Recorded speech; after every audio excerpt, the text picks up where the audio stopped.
Hello, you are listening to the Natural Healing Show for UK Health Radio. I'm your host, Catherine Carrigan, medical intuitive healer, Amazon #1 best-selling author. You can find out more about me and my work at catherinecarrigan.com and unlimitedenergynow.com.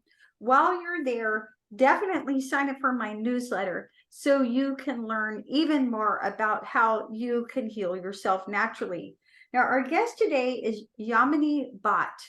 Yamini Bhatt is a teacher of spiritual response therapy and also the founder of Riddham Spiritual Center. And you can find out more about Yamini Bhatt and her wonderful work at her website, riddham.com. Welcome, Yamini Bhatt. Catherine, thank you so much for having me on your show. I'm just delighted to be here having this conversation with you. Now, Yamini Bhatt, I wanted to interview you because you are a teacher of spiritual response therapy. And here at the Natural Healing Show for UK Health Radio, we interview experts in natural healing from all over the world. And there's all different kinds of natural healing. What exactly is spiritual response therapy? So in order for me to talk about spiritual response therapy, I will speak a little bit about healing. So as we know, we heal at so many different levels, mentally, emotionally, physically, energetically, psychically. Spiritual response therapy brings all levels of healing into our beingness, our consciousness. It's the work of consciousness. So obviously, spiritual response therapy is based in spiritual principles, universal healing principles that the methodology is built around the spiritual healing principles. So it was founded, the system was founded in 1980s by Robert Dessler, and methodology was created to train practitioners and teachers all over the world. And that is what spiritual response therapy is. In order to be a practitioner or to learn or to heal with spiritual response therapy, of course, we are a spiritual being having a human experience. We are spirit in nature. So our true nature is love. So spiritual response therapy works inside out to bring transformation and healing at a level of our consciousness from fear to love. And it brings with it this understanding and our connection with our higher self, with our soulful self, with our highest expression of love, through healing the layers and layers of our perhaps programming that goes way beyond our mental and emotional healing. Great explanation. Now, in my work as a medical intuitive healer, I talk about what I refer to as the 5 levels of healing. The physical body. So here at the Natural Healing Show, I just interviewed somebody who was an herbologist. So we talked about herbs. So those work on the physical body primarily. The energy body. So that's your acupuncture system, your chakras, and the breath. So everyone who does energy healing is working on the energy body. And then there's the emotional body, okay, which is the largest part of any of us because emotions can shut down anything. There's the mental body, which is the thoughts and the beliefs. And then finally, there's the spiritual body, which is what you and I are talking about today. And I think you and I would agree that your spirit is the eternal part of you, the part of you beyond all space and time, the part of you that will continue when your physical body passes away. So, Yamini Bhatt, in your professional opinion, what exactly is spiritual healing? So in my opinion, spiritual healing is healing of our consciousness. Ultimately, it is healing of our consciousness, which means we are a working consciousness in this physical form, okay? And our consciousness is made up of our beliefs, our perceptions, our judgments, our unresolvedness from past, present, life experiences, and we are operating from that consciousness. Now, just to simplify, hopefully I won't complicate it, but we're composite of 3 levels of mind expression: conscious mind, subconscious mind, and a superconscious mind, correct? So conscious mind is associated with 5 senses. It's very objective in nature, it's ever changing, and conscious mind has, it's more like a programmer. It programs based on what it senses through 5 senses. And subconscious, on the other hand, is a recording device. So it records like a computer. It doesn't judge, it takes everything in. So what's recorded in our subconscious is retained as memories, as expressions, as emotions, because subconscious mind is also a seat of our emotions. And therefore it feels, it never sleeps, right? And it is very subjective in nature. And what happens with subconscious is stores everything that we experience through 5 senses in our physical experience. So all that is retained until it is really brought into higher consciousness of love. So if we're holding on to, say, a particular belief, a belief is going to have certain emotions associated with it, which retains that belief into our programming.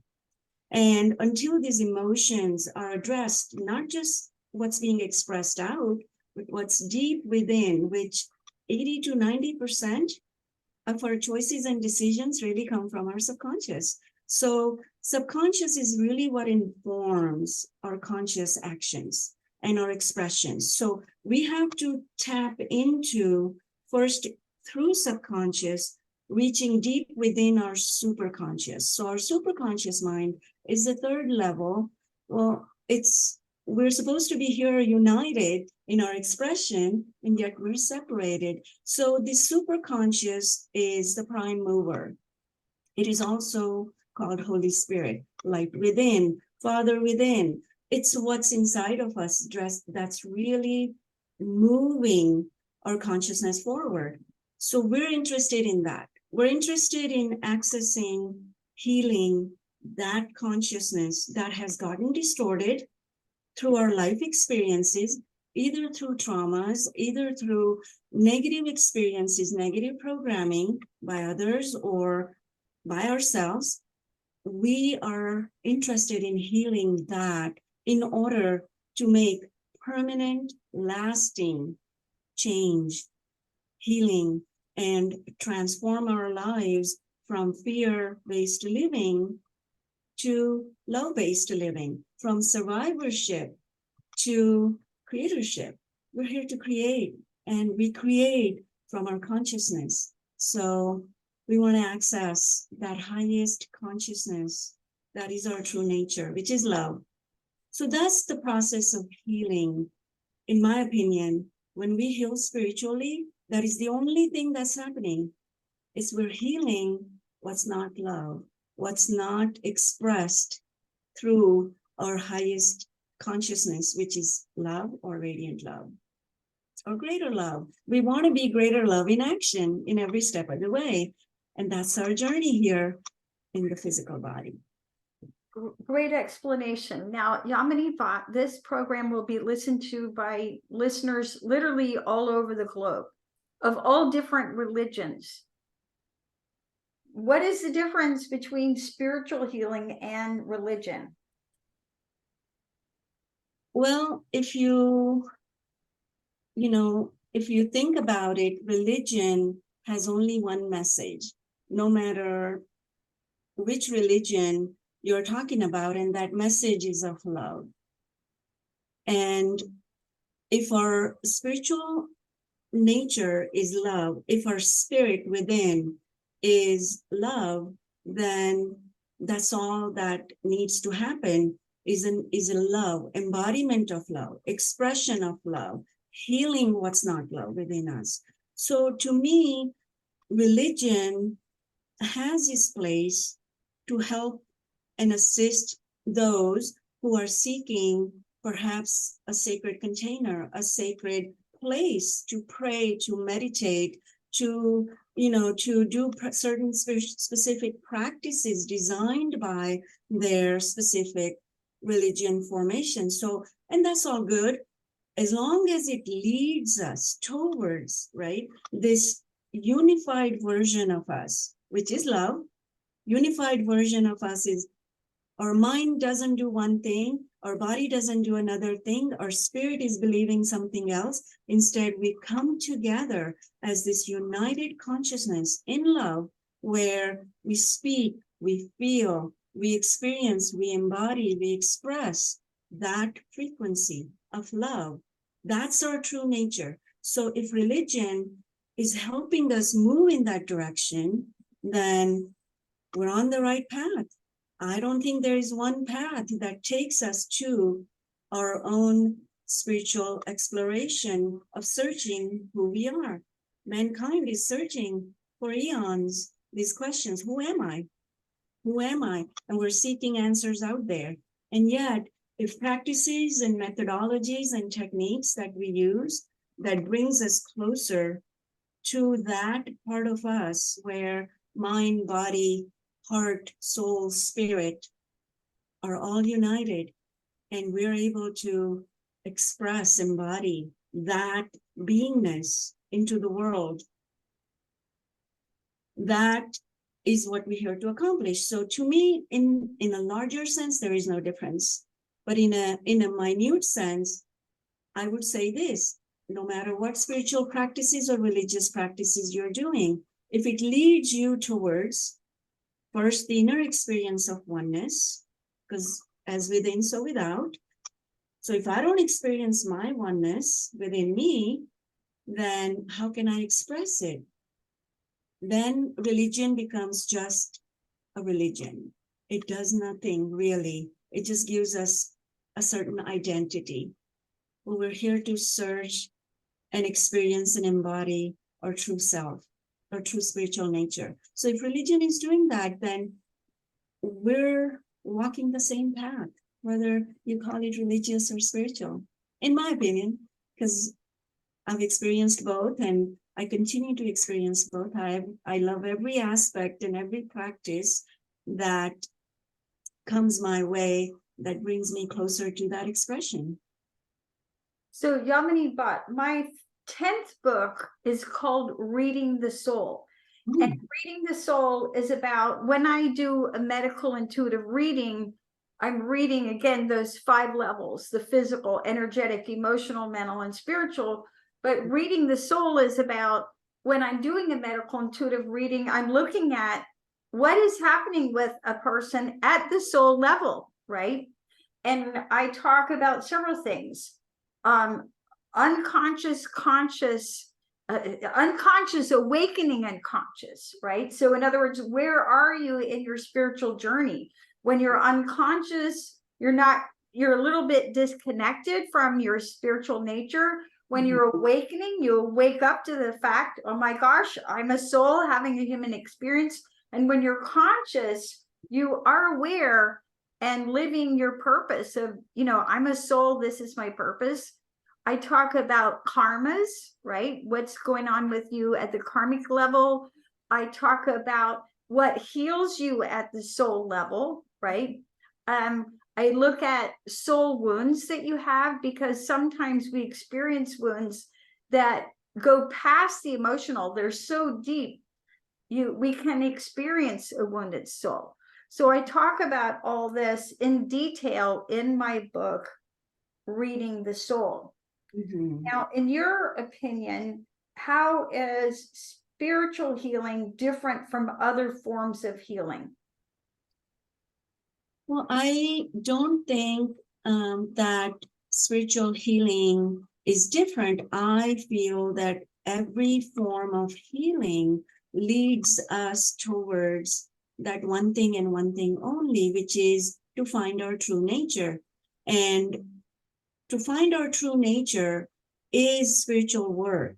Everything really is spirit. Nothing is outside of spirit.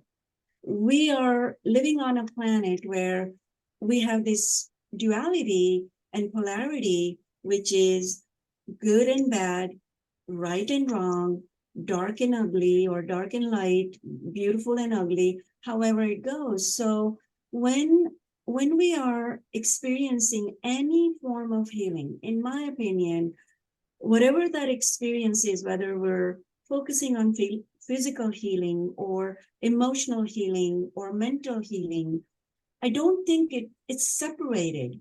I don't think it should be addressed in a separate way, because the only difference, in my opinion, is if I have something going on in the physical body, and if I'm trying to heal that, it is simply an opportunity for me to access, to go deeper into my own awareness, self-awareness, my consciousness, to really address what's underneath it. What's underneath this physical manifestation that has caused an imbalance or disruption in my flow of consciousness, which that's where it begins. To me, it's if we address it in the spiritual body, we may never have to really experience it in the physical body. Physical is the last manifestation of anything that's out of balance within our consciousness. And Yamini, but I totally agree with you, because in my view, and after 30 years of experience in natural healing, your soul controls your mind controls your emotions controls your energy, and your energy body controls the physical. All illness begins in our energy field. And as we work on these deeper layers of who we are, and when you work on the soul level, I agree with you. You don't necessarily have to experience the physical illness, right? And so by the time we experience dis-ease in the physical body, this imbalance has penetrated all these 5 levels: the spiritual, the mental, the emotional, the energetic, and into the physical. And when we want to heal, we have to push the issues out of the physical, and resolve the issues out of the physical, energetic, emotional, mental, and spiritual. So I always say the most powerful level to work on is at the soul level. I agree with you. Now, with that, let's take a break and listen to a commercial sponsor here at UK Health Radio. You're listening to the Natural Healing Show for UK Health Radio. I'm your host, Catherine Carrigan, medical intuitive healer, and we're listening to Yamini Bhatt.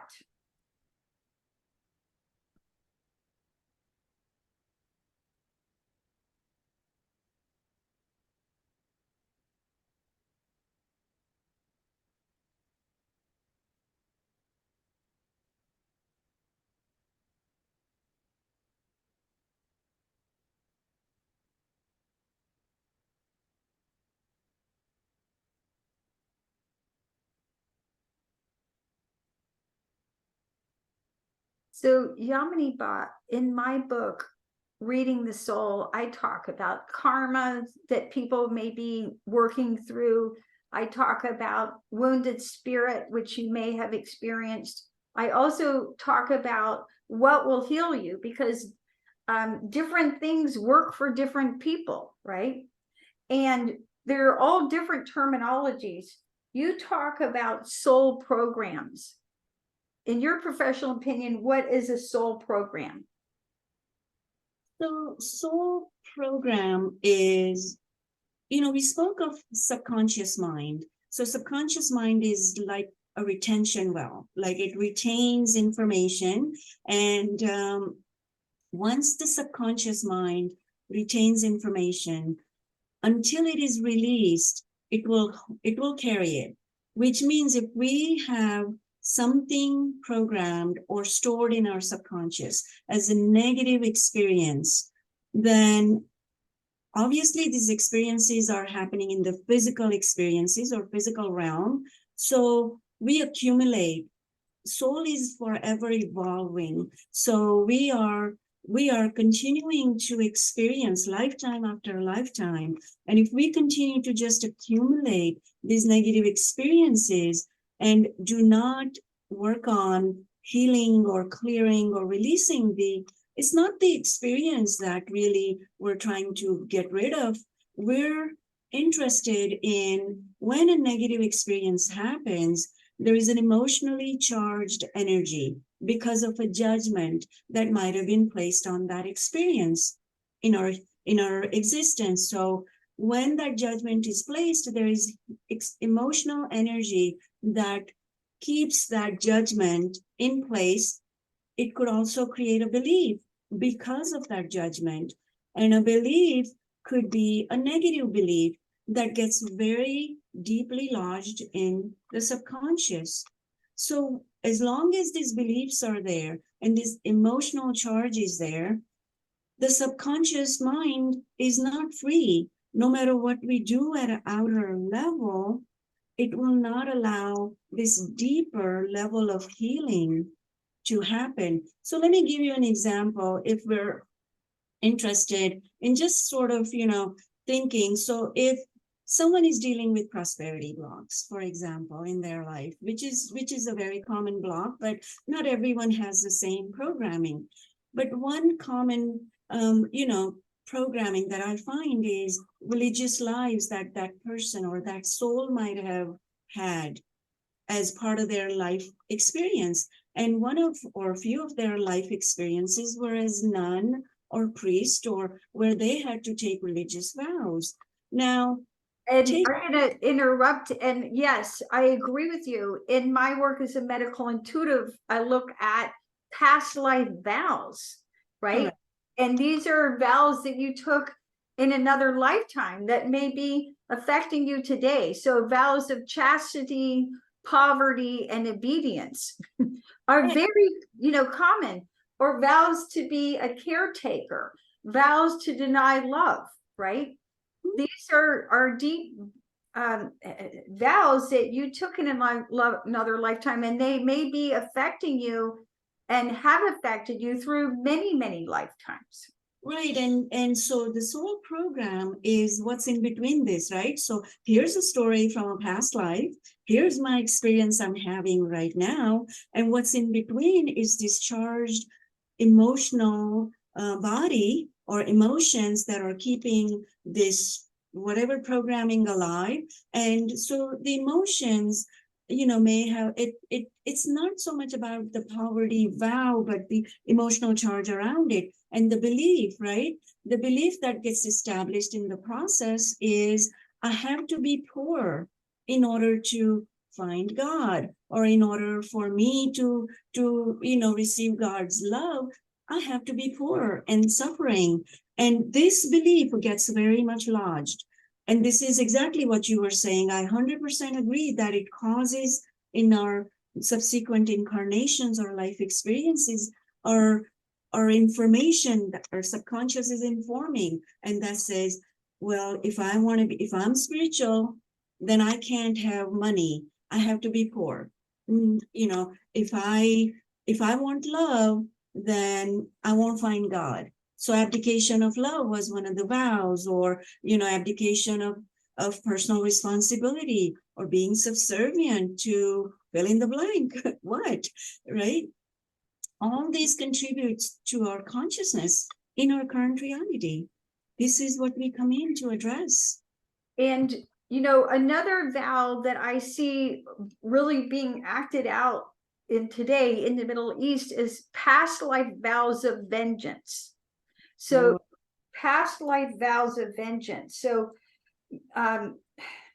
many people would have taken a vow in another lifetime, someone wounded me or wounded my tribe, and I'm making a soul level vow of vengeance to at the soul level, avenge these perceived wrongs. And this gets perpetuated.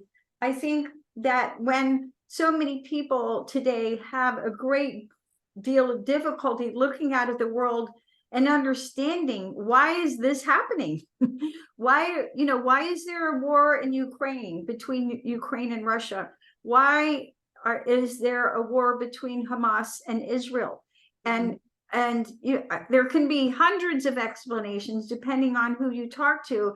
But if you talk to myself, a medical intuitive healer, one of the things I would say is a big part of that is actually past life vows of vengeance, right? Mm-hmm. And it's at a deep level, there's a misunderstanding, right? Agree 100%. I think also it has to do with this sort of distortion of beliefs and disconnect from our true essential nature. And our true essential nature is love, and love is God. God is love. Love is spirit. Spirit is love. And if we operate from the consciousness of love, then everything, all the answers are received in terms of how we, how we think, how we feel, how we, how we form our narrative, how we justify our actions, our deeds, our inactions, etc. So really, honestly, I think the world problems really exist at the core, very core, individually or collectively, has a lot to do with this loss of consciousness in love, loss of consciousness and connection to our true essential nature.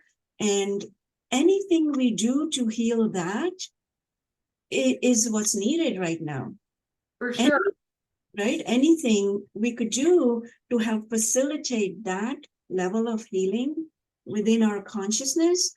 This is where all the soul programs are going to become available individually and collectively. What's stopping us from healing our blocks to love, our blocks to, there is 5 blocks to love: love of self, love of life, love of God, love of men, love of women, and love of self. What's outside of that, right? And when we look at any of the programs, soul programs, we come to find the root causes are deeply embedded in exactly what you said: religious vows, the memories of certain past lives in which we had committed to being a certain way, doing a certain thing, and it just doesn't allow us to move forward. I happen to grow up in the Christian tradition, and there's a great quote from the Bible, John 13:35. Your love for one another will prove to the world that you are my disciples. I'll say that again. Your love for one another will prove to the world that you are my disciples. John 13:35. So again, when we look at the world and we go, why is there evil in the world? Why are there wars? And so these past life vows, such as the vows of vengeance, are affecting us today, and we can realize that we're being ruled by that. And deciding, well, I'm going to love these kind of people, but not those other kind of people, right? And as we heal individually and collectively, then we can then we have the potential to change the course of human history. So one of the spiritual principles that, that we have, or we operate from, or we teach in the spiritual response therapy system, is that separation from spirit is an illusion. And it's just an illusion. So we're here to heal that illusion, so to speak. And, if true healing is soul healing, then we have to really look at, where are we separated? We're separated in the name of love, in the name of religion, right? We're separated in the name of color and caste and nationality and language and outer appearances. We're separated outwardly, but we're not separate when it comes to spirit. We are all part of spirit. So if another way to put what we're talking about, Catherine, is this, that we have to heal our separation from within and therefore out. We can only heal the separation that we as human race has created through separating ourselves based on whatever. We have to heal that. And that healing first happens in consciousness, right? And we have to really reflect on what are our fundamental beliefs about who I am. How do I fit into the world? What impact am I here to create? What's my purpose? Really, our true purpose, in my opinion, is to discover our creatorship, to be this love, to heal this separation. That's the true purpose. If we can all get on that one life purpose, I think we would find life to be more responsive, more united. We would experience more oneness within as well as without. And we would just start to really create a different world.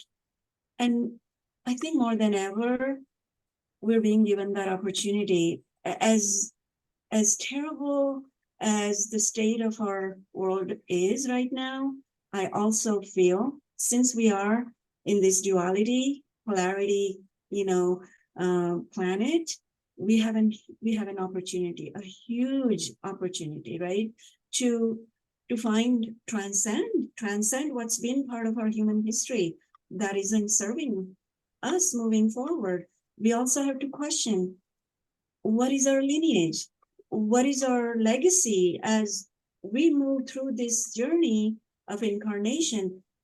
What do we want to leave behind for the next generation? I mean, I have 2 children.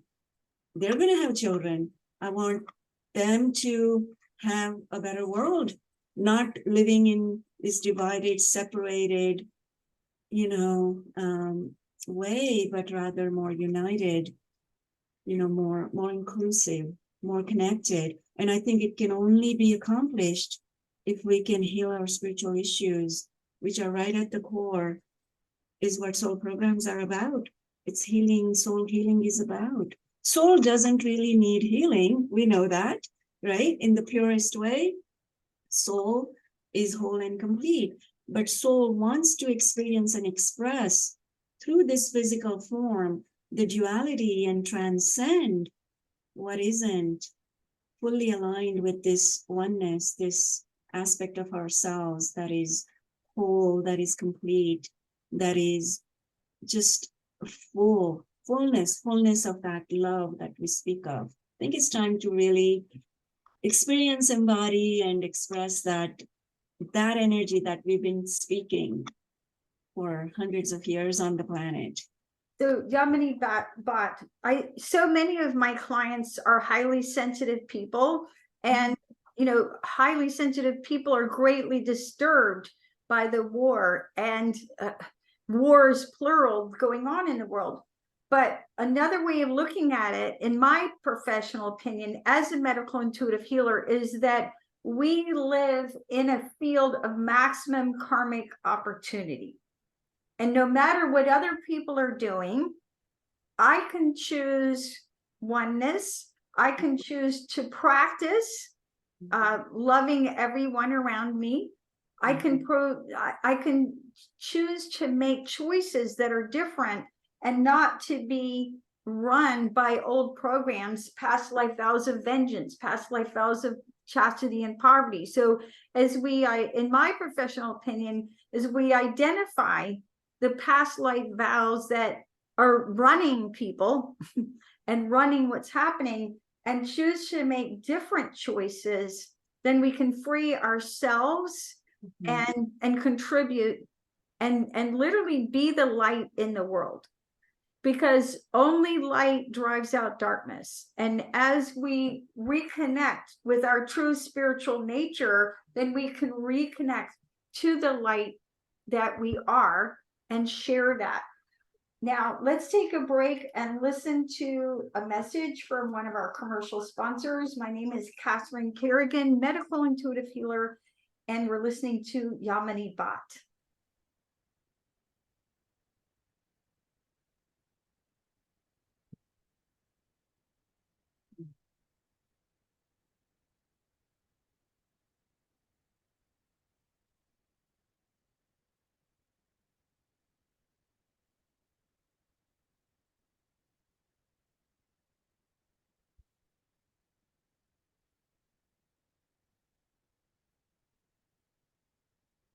So Yamini Bhatt, you and I are talking about the importance of healing at the soul level, which I think involves understanding the karmas that we are here to clear as individuals, understanding the ways that we have been wounded at the soul level, ways of understanding past life agreements that we have made and choose to make different choices.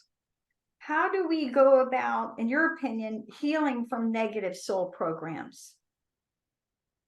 So what I deeply understand in terms of, karma is, sometimes I find that people misunderstand the word karma. It has sort of a negative connotation, right, attached to it.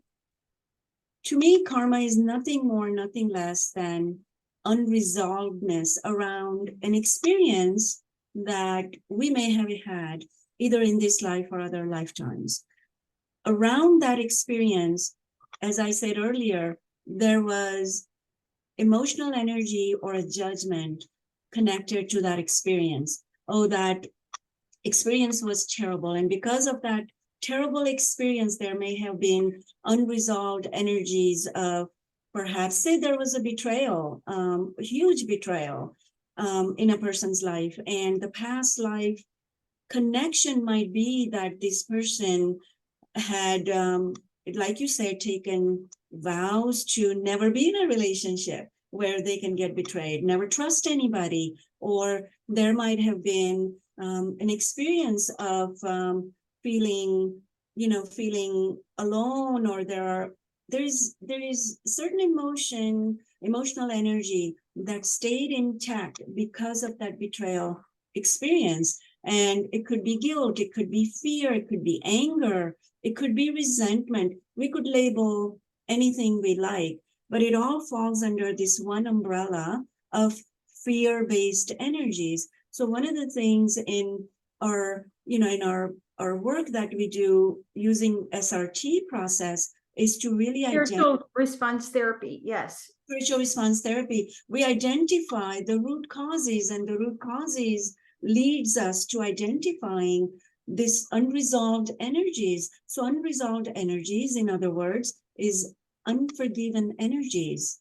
Okay. So and if we spoke of subconscious, how true and loyal our subconscious mind is. When something is retained in the subconscious, until we access it, we bring awareness or light of our awareness to it, and either replace it with something else or bring more healing through love and forgiveness, it's intact. So this is our inner work.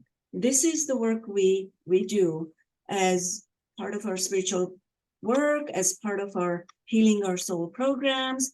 No matter what process we use, in my opinion, it should take us to that level of accessing deep-rooted beliefs and karmic patterns, which are unresolved patterns, until we bring love or light of love and awareness and shift consciousness around it. There has to be a shift.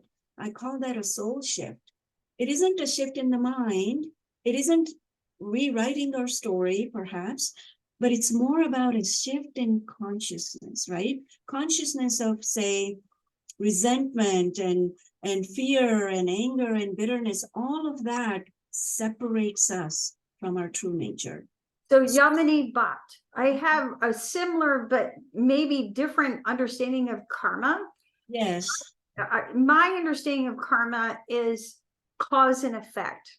Yes. And so whatever energy I put out into the world is what comes back to me. In the Christian tradition, we talk about the golden rule: do unto others as you would have them do unto you. I always feel the most selfish thing I can ever do is to be kind, generous, and thoughtful to everyone. Because if that is what I put out, then that is what I receive back. Mm-hmm. And as a medical intuitive healer, I clear karma. And when I clear karma, I call in the lords of karma, who are spiritual beings who are in charge of that. It's almost like I sort of see them as like a group of judges, right, who are here. And and then we look at a lot of my clients, they've done a lot of work, but there's really 4 levels of clearing karma. One is at the mental level, which is where you've learned from the experience, you've cleared up the emotions. The second is at the DNA level. And this is quite interesting because you may have done the work, but your ancestors, you're carrying through this DNA program. And I've had clients and they say, it's like I swept the floor and I slept the floor. And I'm like, it didn't start with you. It started with your ancestors. And then there's karmic contracts, which are very interesting. And there's 3 kinds of karmic contracts. So for example, I may be here to help Yamini, choice 1, or choice number 2, Yamini may be here to help me, or choice number 3, we may be here to help each other. And just like any other legal contract, you can be complete with these karmic agreements, right? But it's about understanding. And so many of my clients, they want everything to be fair. And it's like, well, on a soul level, you agreed to help this person. Yes. It wasn't about you, it's about your soul agreeing, right? So understanding what is the nature of these soul agreements. And then finally, we can have karma at the core soul level, which is you've been doing this pattern so long, forever and ever through multiple lifetimes. And it's affected you through multiple lifetimes. So when I clear karma, that is how I clear through all those levels, right? Not just mental, but you have to understand that it can come through your ancestors. You have to understand that you can have soul agreements and that it could have been going on for so long it's affected you, forever. Yes. So in your opinion, Yamini Bhatt, what are the spiritual causes of disease? There are many spiritual causes of disease. One of the main most common causes that I find is the unresolved energies from past lives. Nothing that happens to us in this lifetime without soul's chosen path. We don't really inherit disease, unlike the common belief that is out there. But what we do inherit is a potential to manifest an illness. Now, if we inherited, say, disease or illnesses through our genetic bloodline, which we have the potential, we come in with that DNA, we come in through that, that genetic pathway, but we are here as a creator. Even the research, scientific research and epigenetics has shown that what really affects our health is the environment. Like it's proven again and again, it's the environment. And it's also the inner environment, right? With our thoughts, our feelings, our emotions, all of that impacts. But above all, a true cause of illness is what's unresolved in your soul programming that you have brought with you in this incarnation to experience and to heal. Now, soul program is made up of what's unresolved in your consciousness. Healing the soul involves healing your consciousness. And the consciousness that requires healing is about the separation that we have created through many incarnations. So coming to that core place within us that we're here to heal our separation, a manifestation of disease or an illness is simply there facilitating that to us to move towards our wholeness, our greater healing that is possible. And so this illness couldn't really manifest unless it was part of soul's chosen path, perhaps even was chosen before incarnation. But as we said earlier, Catherine, if we can address the soul programs, what's in our running consciousness that is out of balance, that is distorted, that is separated from love, we can begin to heal at that level, affecting every aspect of our healing, mental healing, emotional healing, physical healing, and begin to create life that we're here to create. Our soul wants to create, our soul wants to express. Our consciousness is here to live from that level of awareness, wakefulness, right? And expression. So I 100% agree that we can't just heal the mental body. We can't just work on our emotions.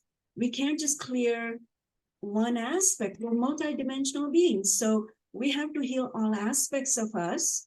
So when we address the soul programs, which takes us into soul's incarnational journey for this lifetime, and in my work where I do spiritual response therapy work, we work with what we call high self. So high self committee is the consciousness at Radiant Love informs, which is the Holy Spirit, the Father within, the light within. So as you work and clear your subconscious, right? As I, as a practitioner, continue to clear my subconscious, there is this beautiful, incredible channel of communication that becomes available to me, right? And that is my high self. The high self is the united consciousness, the spirit within and without. It informs me, helps me, assists me to really move through my challenges, including illness, including relationship issues. When we clear soul programs, the benefits are enormous. Everything is energy. You and I are energy. Our life is a reflection of our energy. So when we work at that level energetically, and our life reflects that energy, then when we shift something here, bring it into higher consciousness and higher alignment, we are going to have that expression, attraction, everything we talk about, right? Law of attraction, manifestation, deliberate creation. It all exists in that field. So Yamini Bhatt, I agree with you that when we do the inner work and can answer the question, who am I? And we connect to our true spiritual nature, then we can reclaim our power, and we can ask ourselves the questions, why did my soul create this experience? Yes. And we can make a different choice, right? We can choose to experience something totally different. Yes. Listening to the Natural Healing Show for UK Health Radio. I'm your host, Catherine Carrigan, medical intuitive healer, Amazon #1 bestselling author. You can find out more about me and my work at catherinecarrigan.com and unlimitedenergynow.com. Our guest today has been the one and only Yamini Bhatt, teacher of spiritual response therapy and founder of Riddham Spiritual Center. And you can find out more about Yamini Bhatt and her wonderful work at her website, riddham.com. And remember that when you reconnect with who you really are, you can make different choices and heal yourself naturally. Thank you so much for listening, and we'll see you next time.